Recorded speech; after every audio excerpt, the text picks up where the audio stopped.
खरं आहे, काल पक्षप्रमुख माननीय उद्धवजी ठाकरे साहेबांनी व्यक्त केलेले विचार हे खरं आहेत आणि अख्खी जनता जाणते, पूर्ण महाराष्ट्र जाणतोय, पूर्ण देश जाणतोय. नव्हे तर देशाच्या बाहेर ज्या ज्या ठिकाणी हिंदुस्थानी लोक राहतात त्या सर्वांना माहिती पडलंय की आज शिवसेनेला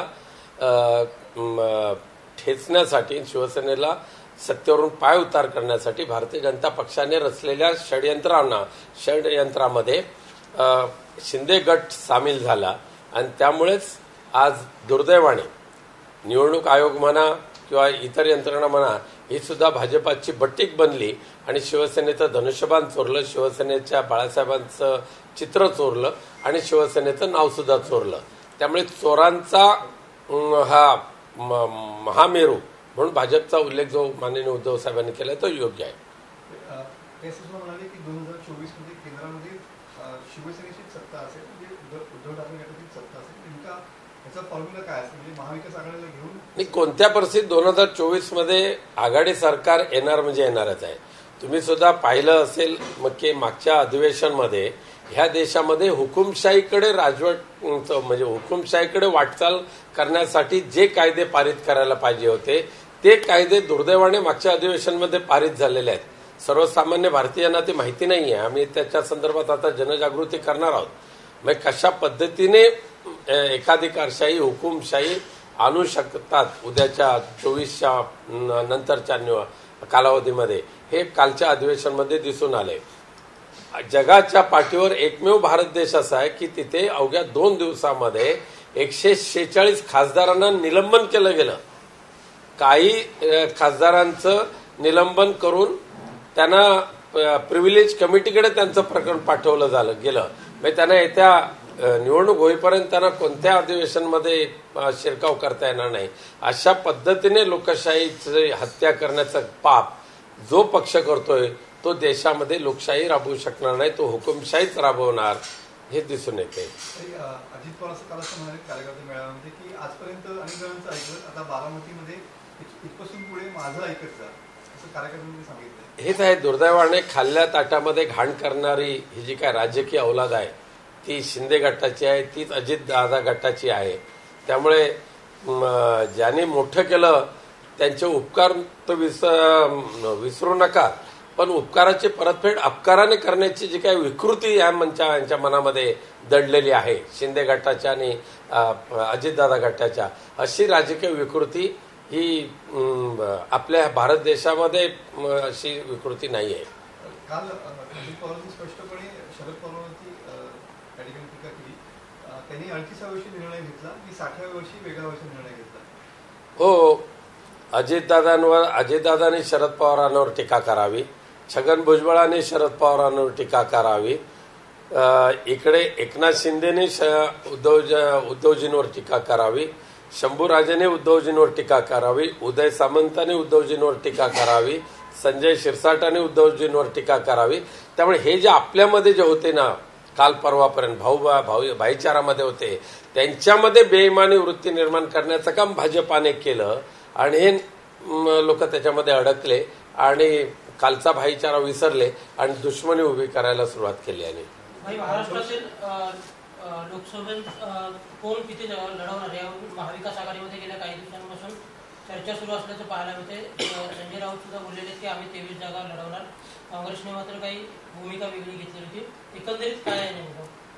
आज अद्यापही लोकसभेच्या जागा वाटपाचा अंतिम फॉर्म्युला तयार झालेला नाही, परंतु एक मात्र निश्चित आहे की सध्या ज्या पक्षाने ज्या जागा जिंकलेल्या आहेत त्या जागा त्या पक्षाकडेच राहतील हा फॉर्म्युला निश्चित झालेला आहे. पण त्या उपर पक्षप्रमुख उद्धवजी ठाकरे साहेबांनी एक आणखी चांगलं दिलेलं आहे सोल्युशन की जर दुर्दैवाने त्या पक्षाकडे निवडून येण्याचा सक्षम उमेदवार नसेल आणि जर ज्या पक्षाकडे असेल त्या पक्षासाठी तशा पद्धतीची जागेचं देणं घेणं देवाणघेवाण करायची ही तयारी सुद्धा ठेवली पाहिजे. या अनुषंगाने की असं कळतंय की 20 जागा शिवसेना लढवेल, नंतर 10 जागा काँग्रेस आणि शरद पवार गट आणि 16 जागा इतर म्हणजे वंचित आघाडी आणि 16 जागा काँग्रेस लढवेल. आकडा जवळपास तो आहे पण ते अंतिम त्याच्यावर निश्चित झालेलं नाहीये. वंचित आघाडी असं म्हटलं की जर फॉर्म्युला ठरला नाही तर आम्ही सगळ्या जागा पण वंचित आघाडीने महाआघाडीमध्ये यावं यासाठी माननीय पक्षप्रमुख उद्धवजी ठाकरे साहेबांच्या मार्गदर्शनाखाली आम्ही सातत्याने चर्चा करीत आहोत. प्रत्येकाने सहकार्य आणि समन्वय हा अत्यंत महत्वाचा आहे. कार्यक्रमात देवेंद्र फडणवीसांनी असं म्हटलं होतं, राम मंदिराची तारीख मागणार आहे 22 जानेवारीला अयोध्येच्या तुमच्या छाताडावर बसून सांगतो. कारण ही घोषणा जी आहे राम मंदिराची अटल बिहारी वाजपेयींनी केलेली होती आणि मोदी पंतप्रधान झाल्यानंतर ते राम मंदिर उभं झालेलं आहे, त्यांनी ते पूर्ण केलंय आणि 370 कलम जे आहे हे आठवून हे मंदिर उभं करण्यात आलं, यश मिळालं. 370 कलम आणि राम मंदिर, अयोध्येतलं राम मंदिर याचा संबंध काय? राम मंदिर झालं पाहिजे ह्या मताचा ह्या देशातला जगातला प्रत्येक रामभक्ताची ती इच्छा आहे आणि ती इच्छा पूर्ण करण्याचं काम ह्या देशाच्या सर्वोच्च न्यायालयाने केलेलं आहे, मोदींनी नाही. मोदी साहेबांनी सर्वोच्च न्यायालयाच्या आदेशाची अंमलबजावणी केली, पण त्यासाठी लागणारा पैसा, त्यासाठी लागणारे विटा, त्यासाठी लागणारे अंगमेहनत, कार सेवा ह्या देशातल्या सर्व रामभक्तांनी केलेले आहे, हे विसरता येणार नाहीये. 2.5 वर्ष मुंबईतली घाण जी होती ती आम्ही साफ करतोय असं एकनाथ शिंदेनी म्हटलेलं आहे. काय उत्तर असेल? जी आता मुंबईची अवस्था करून ठेवली आहे किंवा ठाण्याची अवस्था करून ठेवली, ती जर पाहिली आणि आपण ती जर उजेडात आणली तर एकनाथ शिंदेना बोलण्याचं धाडस सुद्धा होणार नाही. केवळ मुंबई लुटायचं काम भारतीय जनता पक्षाने एकनाथ शिंदेच्या माध्यमातून सुरू केलेलं आहे.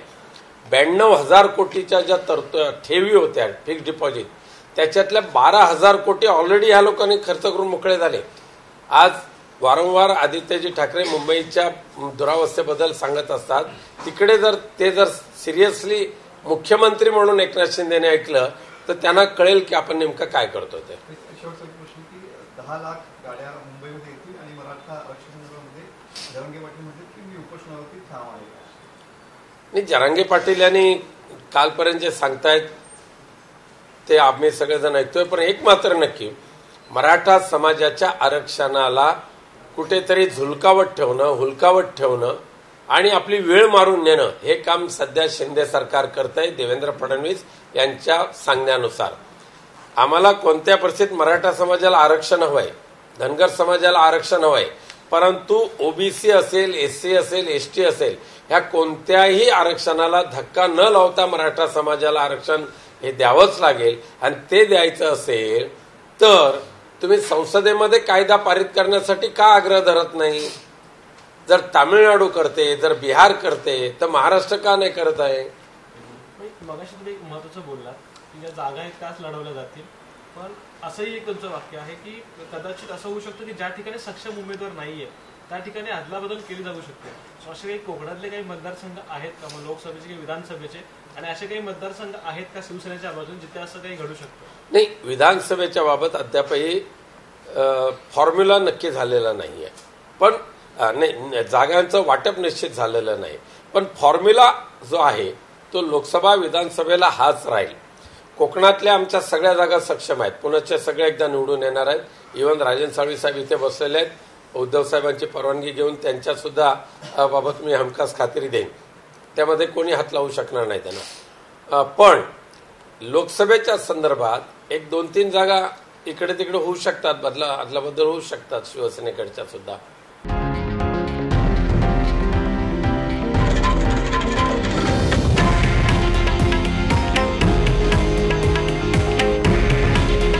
हे आहे देशातील नंबर 1 न्यूज नेटवर्क आणि आपण पाहत आहात TV9 मराठी. काळजी तुमची, हित महाराष्ट्राचं.